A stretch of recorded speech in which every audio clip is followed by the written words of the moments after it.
வணக்கம். நீங்கள் இணைந்திருப்பது உதயம் டிஜிட்டல் வலையொலியின் இரவு நேர பிரதான செய்திகளுடன். செய்தி தொகுப்பு உதயம் டிஜிட்டல் செய்தி பிரிவு. முதலில் தலைப்புச் செய்திகள். சாவகச்சேரி மருத்துவமனையின் மருத்துவ அத்தியட்சகர் தொடர்பில் முற்றுப்புள்ளி வைத்த சுகாதார அமைச்சர். கலகொடு அத்தி ஞானசார தேரருக்கு மேல்முறையீட்டு நீதிமன்றத்தால் பிணையில் செல்ல அனுமதி. குஜராத்தில் மிக வேகமாக பரவி வரும் சண்டிபுரா வைரஸ். மீண்டும் கொரோனா தொற்றுக்கு இலக்கானார் ஜோ பைடன். இலங்கை மகளிர் T20 ஆசிய கிண்ண போட்டியில் இடம் பிடித்த ரத்கம தேவபத்ராஜ வித்யாலய மாணவி. தொடர்பென உள்நாட்டு செய்திகள்.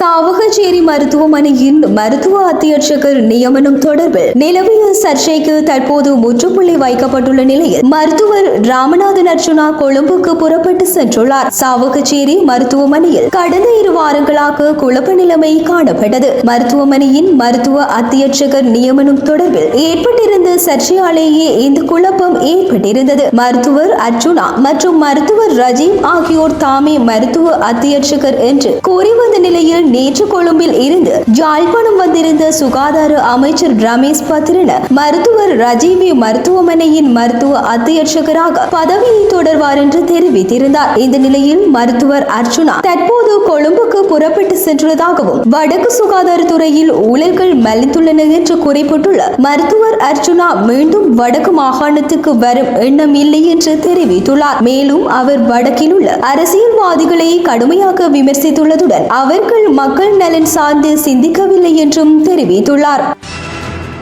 நெடுந்தீவில் இருந்து நேற்று மதியம் பிரசவத்துக்காக யாழ்ப்பாண போதனா மருத்துவமனைக்கு அனுப்பப்பட்டதாய் ஆம்புலன்ஸ் படகில் சிசுவை பிரசவித்துள்ளார். பிரசவத்துக்காக அனுப்பப்பட்ட தாயுடன் நெடுந்தீவு மருத்துவ அதிகாரி வெளிக்கள மருத்துவமனை ஊழியர்கள் படகில் சென்றிருந்த நிலையில் ஆம்புலன்ஸ் படகில் வெளிக்கள மருத்துவ மாதுவின் உதவியுடன் சுகப்பிரசவம் நடந்துள்ளது. தாயும் சேயும் நலமுடன் உள்ளனர் என்றும் தற்போது அவர்கள் யாழ்ப்பாண போதனா மருத்துவமனையின் பராமரிப்பில் உள்ளனர் என்றும் நெடுந்தீவு மருத்துவ அதிகாரி தெரிவித்துள்ளமை குறிப்பிடத்தக்கது.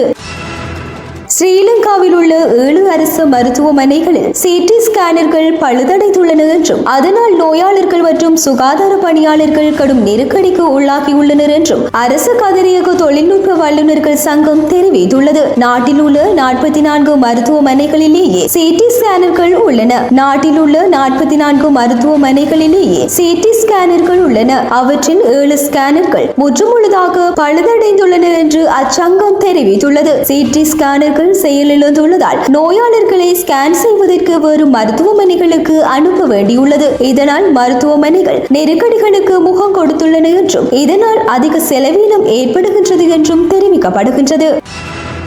ஸ்ரீலங்காவில் விளக்கமறியலில் வைக்கப்பட்டுள்ள கைதிகளுக்கும் தேர்தலில் வாக்களிக்க சந்தர்ப்பம் வழங்க வேண்டும் என்று கோரி உயர் நீதிமன்றில் மனு தாக்கல் செய்யப்பட்டுள்ளதாகவும் சம்பந்தப்பட்ட நிறுவனங்களுக்கு இது தொடர்பான வழிகாட்டுதல்களை வழங்க தேர்தல்கள் ஆணைக்குழுவுக்கு உத்தரவு பிறப்பிக்க வேண்டும் என்று அந்த மனுவில் கோரப்பட்டுள்ளது. விளக்கமறியலில் வைக்கப்பட்டுள்ள ஒருவர் சார்பாக தாக்கல் செய்யப்பட்டுள்ள இந்த மனுவில் தேர்தல்கள் ஆணைக்குழுவின் தலைவர், உறுப்பினர்கள் மற்றும் நீதி அமைச்சர், சிறைச்சாலை ஆணையாளர் உட்பட 9 பேர் பிரதிவாதிகளாக குறிப்பிடப்பட்டுள்ளனர். அரசமைப்பின் கீழ் நபர் ஒருவர் நீதிமன்றத்தால் தண்டிக்கப்படும் வரையில் நிரபராதி என்ற அடிப்படையில் அரசியலமைப்பால் உத்தரவாதம் அளிக்கப்பட்ட அனைத்து அடிப்படை உரிமைகளையும் அனுபவிக்க அவருக்கு உரிமையுண்டு என்று மனுதாரர் தனது மனுவில் சுட்டிக்காட்டியுள்ளார். மேலும் பல ஆண்டுகளாக விளக்கமறியலில் வைக்கப்பட்டுள்ள சந்தேக நபர்களுக்கு தேர்தல்களில் வாக்களிக்க சந்தர்ப்பம் வழங்கப்படவில்லை என்று சுட்டிக்காட்டியுள்ள மனுதாரர் அவர்கள் தங்கள் ஜனநாயக உரிமையை இழந்துள்ளனர் என்றும் குறிப்பிட்டுள்ளார்.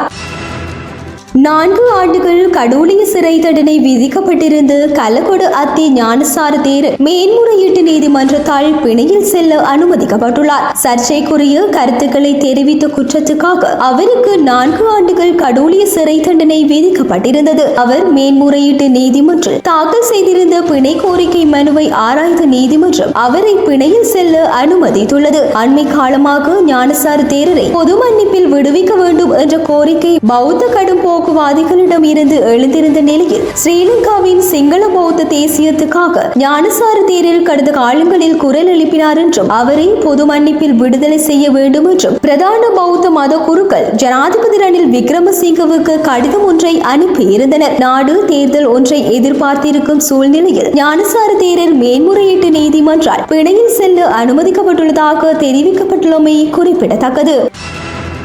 ஸ்ரீலங்காவில் வட்வரி தொடர்பான வருவாயில் சுமார் 20% வசூலிக்க முடியாத அபாய நிலைமை உள்ளது என்று தேசிய கணக்காய்வு அலுவலகம் தெரிவித்துள்ளது. உள்நாட்டு இறைவரி திணைக்களத்தின் வினைத்திறனற்ற மற்றும் பொறுப்பற்ற செயற்பாடுகளால் இந்த நிலைமை ஏற்பட்டுள்ளது என்று கணக்காய்வு அலுவலகம் சுட்டிக்காட்டியுள்ளது. அரசாங்கத்தால் வசூலிக்கப்பட வேண்டிய ஆனால் இதுவரை அறவிடப்படாத வட்வரி தொடர்பான கணக்காய்வு அறிக்கையிலேயே இந்த விடயங்கள் தெரிவிக்கப்பட்டுள்ளன. உள்நாட்டு இறைவரி திணைக்களம் தனது கடமைகளை உரிய நேரத்தில் அதிகபட்ச வினைத்திறனுடன் நிறைவேற்ற தவறியமே அரசாங்கத்துக்கு வரி வருமான இழப்பு ஏற்படுவதற்கு பிரதான காரணம் என்று அந்த அறிக்கையில் குறிப்பிடப்பட்டுள்ளது. மோசடியாக, கவனக்குறைவாக அல்லது வேண்டுமென்றே வசூலிக்கப்படும் நிலுவைத் தொகை மற்றும் அபராதங்களை வசூலிக்க நடவடிக்கை எடுக்காத அதிகாரிகள் தொடர்பில் நிறுவன அளவில் விசாரணை நடத்தப்பட்டு உரிய ஒழுக்காற்று நடவடிக்கை எடுக்கப்பட வேண்டும் என்றும் அந்த அறிக்கையில் பரிந்துரைக்கப்பட்டுள்ளமை சுட்டிக்காட்டத்தக்கது.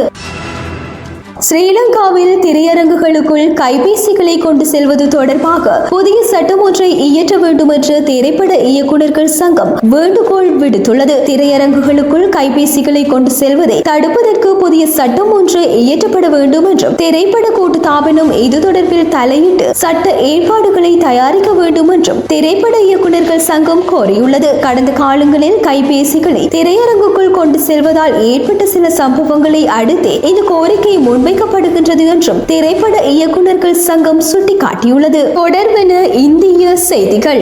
இந்தியாவின் குஜராத் மாநிலத்தில் சண்டிபுரா எனும் வைரஸ் தொற்று மிக வேகமாக பரவி வருகின்றதாக தகவல்கள் வெளியாகியுள்ளன. இந்த வைரஸ் தொற்றால் இதுவரை 8 பேர் உயிரிழந்திருக்கலாம் என்று நம்பப்படும் நிலையில் இந்திய சுகாதாரத்துறை இது தொடர்பில் தீவிர அவதானத்தை செலுத்த ஆரம்பித்துள்ளது. இது நுளம்பு மற்றும் சில பூச்சிகளால் பரவும் என்றும் காய்ச்சல் மற்றும் மூளை அலர்ச்சியை ஏற்படுத்தும் என்றும் மருத்துவர்கள் தெரிவித்துள்ளனர். சபர்கந்தா, ஆரவல்லி, மகிசாகர் மற்றும் ராஜ்கோட் ஆகிய மாநிலங்களில் இவ்வைரஸ் தொற்று இனங்காணப்பட்டுள்ள நிலையில் சுமார் 44,000க்கும் அதிகமானவர்களிடம் மேற்கொள்ளப்பட்ட பரிசோதனைகளில் 14 பேருக்கு சண்டிபுரா வைரஸ் தொற்றுள்ளமை கண்டறியப்பட்டுள்ளது.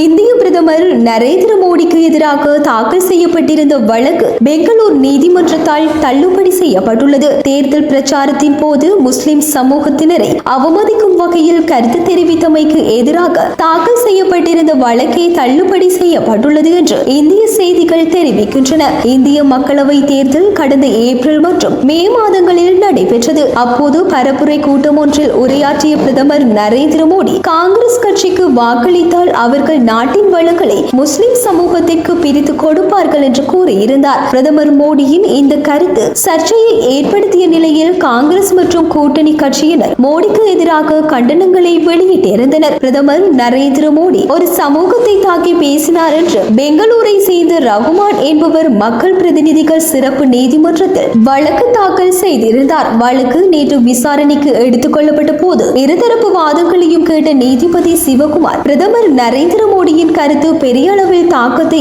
ஏற்படுத்தாது என அறிவித்து இந்த வழக்கை தள்ளுபடி செய்தார். தொடர்பென உலக செய்திகள்.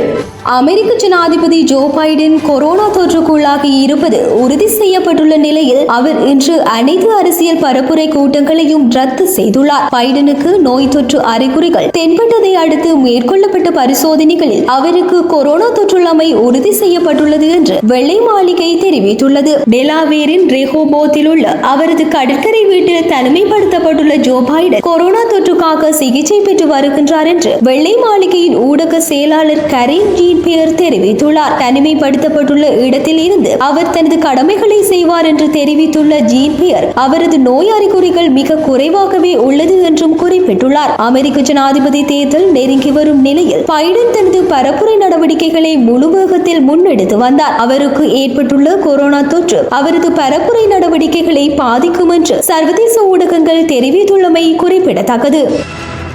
தாய்லாந்தின் தலைநகர் பேங்காக்கில் உள்ள பிரபல சொகுசு விடுதியொன்றில் 6 பேர் சடலமாக மீட்கப்பட்டிருந்த நிலையில் விசாரணையில் சர்ச்சைக்குரிய பல தகவல்கள் வெளியாகியுள்ளன. உயிரிழந்தவர்களில் ஒருவர் ஏனையோரை விஷம் குடிக்க வைத்திருக்கலாம் என்று விசாரணை அதிகாரிகள் தெரிவித்துள்ளனர். அவர்கள் பயன்படுத்திய தேநீர் கோப்பையில் சயனைட் காணப்படுகின்றது என்றும் அதை உட்கொண்டதால் மரணம் ஏற்பட்டிருக்கின்றது என்றும் விசாரணை அறிக்கையில் குறிப்பிடப்பட்டுள்ளது. உயிரிழந்தவர்களில் ஒருவர் கடன்களால் பாதிக்கப்பட்டிருந்தார் என்றும் அவர் ஏனையோருக்கும் சயனைட் கொடுத்து உயிரிழப்பை ஏற்படுத்தி இருக்கலாம் என்றும் சந்தேகிக்கப்படுகின்றது. குறித்த சம்பவம் சர்வதேச அளவில் மேலதிக விசாரணைகள் முன்னெடுக்கப்படுகின்றன என்று வெளிநாட்டு ஊடகங்கள் செய்தி வெளியிட்டுள்ளமை சுட்டிக்காட்டத்தக்கது.